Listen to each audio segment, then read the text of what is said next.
Welcome back. This is your host, Noura Masri, and this is Echoes of Impact with Noura. We came to the end, but before we leave, as I mentioned before the break, we're going to be talking about something relating to something has been going on the news, and a lot of people are afraid, and how can that affect you and your nonprofit, the grant funding, and maybe more than nonprofit. We're gonna talk to my friend Brittney C. Brittney C has been here in the show before multiple times, and she's back today to talk to you about what's really going on.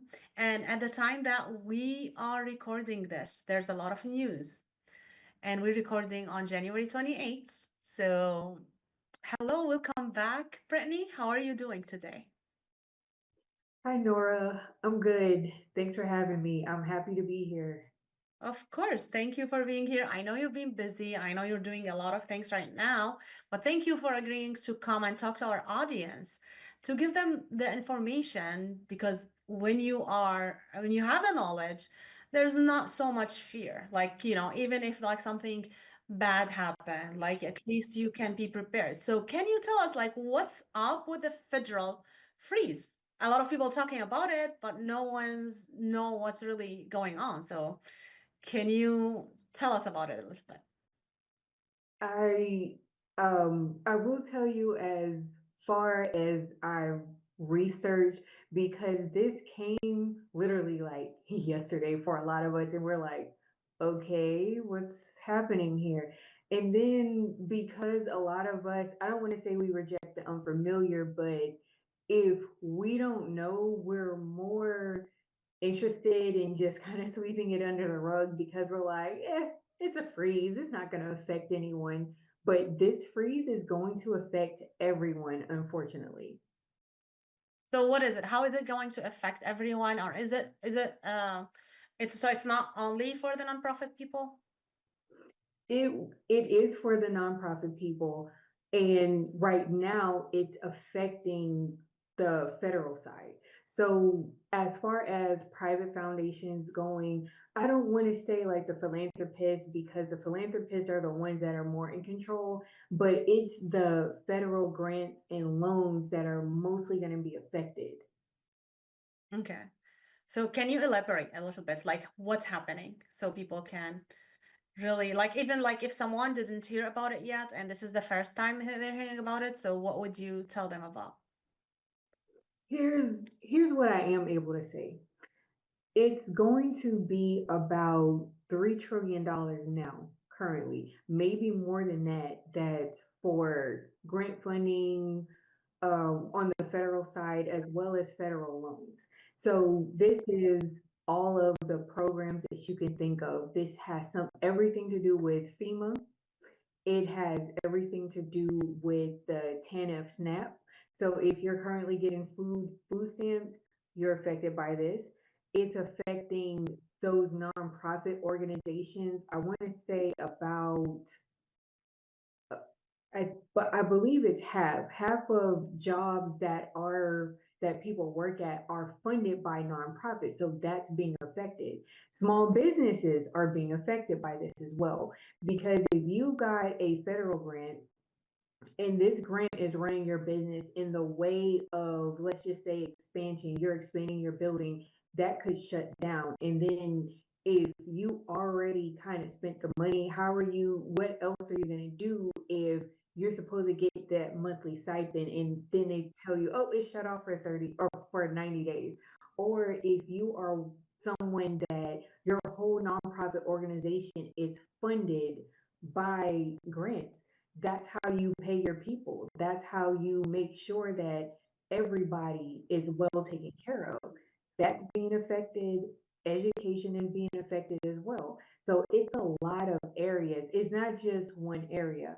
And I don't have the accreditation, and I do apologize to the original person of this article, but the funding for the NIH or the National Institute of Health, that's being frozen. So, like your cancer research and development with cures, if you have something that is usually an incurable disease such as AIDS, That's what they research for, cures, not treatments, but cures to stop it.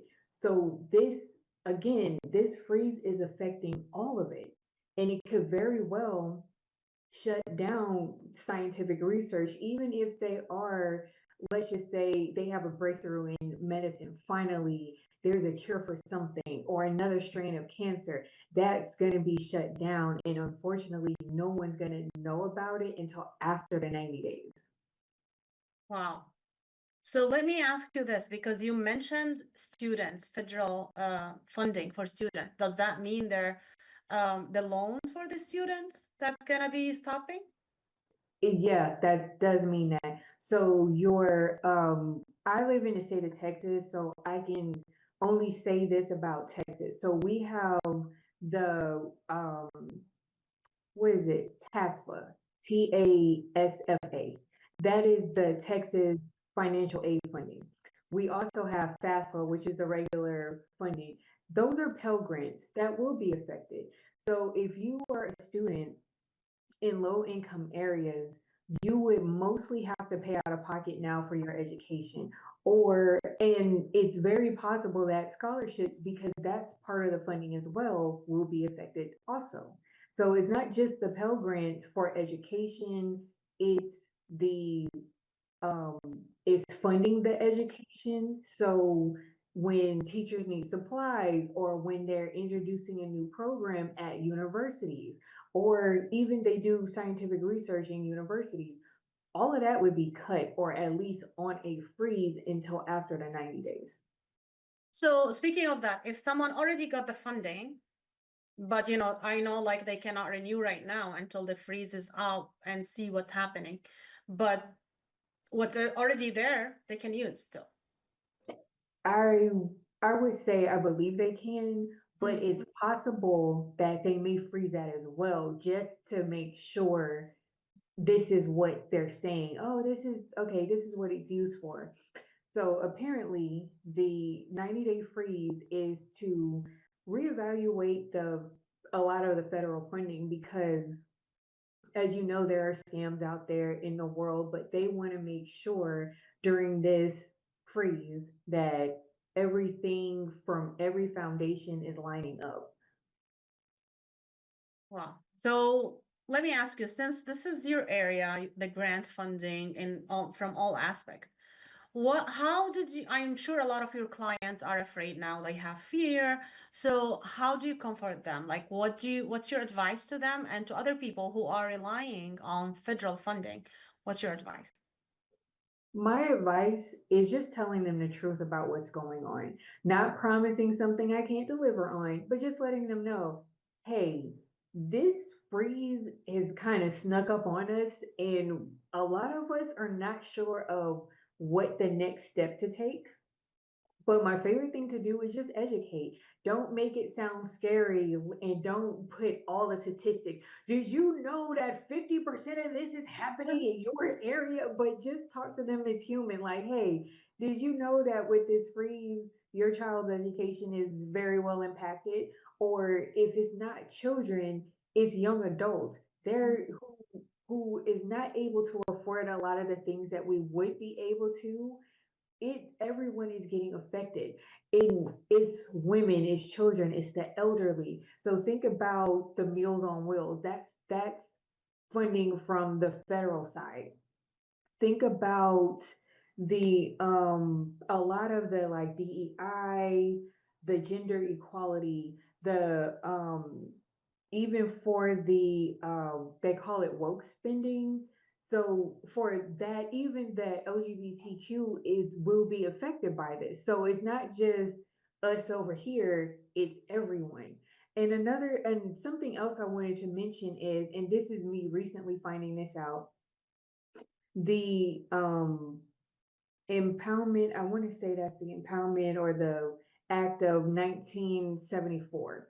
This act was so presidents could not cut federal funding, but this is what Trump is doing now, at least putting a hold on it for 90 days. This law is not, you're not even supposed to be doing that. So I feel like this is going to get interesting with the politics that's going on about it, with what's happening to us as individuals. And my next advice is just to tell other people, do your research, find out as much as you can about this, and just spread the word.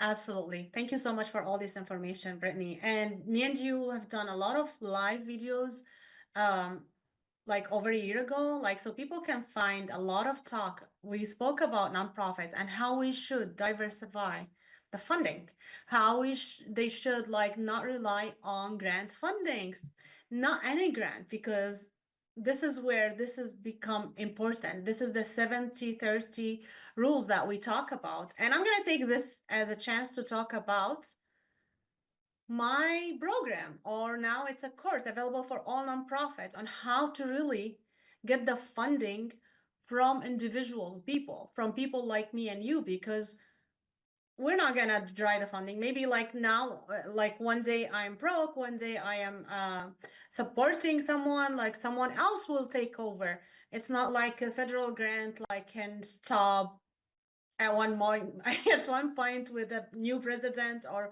maybe the government doesn't have enough funding. But when we rely on millions of people like us, it's time to stop together. It's time to actually support each other, support the education, because this is a difficult time for everyone, as you mentioned. And like I know you also have a lot of content, a lot of way to help people on this stuff. So can you direct people on how we can help them at this time? I firstly, I might have to revise some of my content because the majority of my content is, oh, you can get that grant. This is what you have to do. But now it's just like you said, we can't rely on grants. And this is coming from a nonprofit specialist, a avid grant writer. I'm a top grant writer. And I'm telling you, we can't really rely on it like Nora was saying. And the reason why is because of things like this. Mhm. We didn't know that the federal funding would stop for 90 days. We didn't know that. We didn't know that something was going to happen with grants. But where I think we are safe and somewhat safe is with the foundation funding. Because a lot of them depend, like you were just mentioning, a lot of foundations depend on individual donors. So they're not relying really too much on federal funding. But the reason why a lot of people will go after federal funding is because the payouts are much larger than the Mhm. foundation grants. Awesome. So, Thank you so much, Brittney. Like we run out of time. Sorry oh about. wow. I mean, we could talk here forever, but thank you so much for the information. Guys, this was Noura Masri from Echoes of Impact, and it was great talking to you. We'll see you next Tuesday at 5 p.m. Central. Until next time, keep making an impact. This has been a Now Media Networks feature presentation. All rights reserved.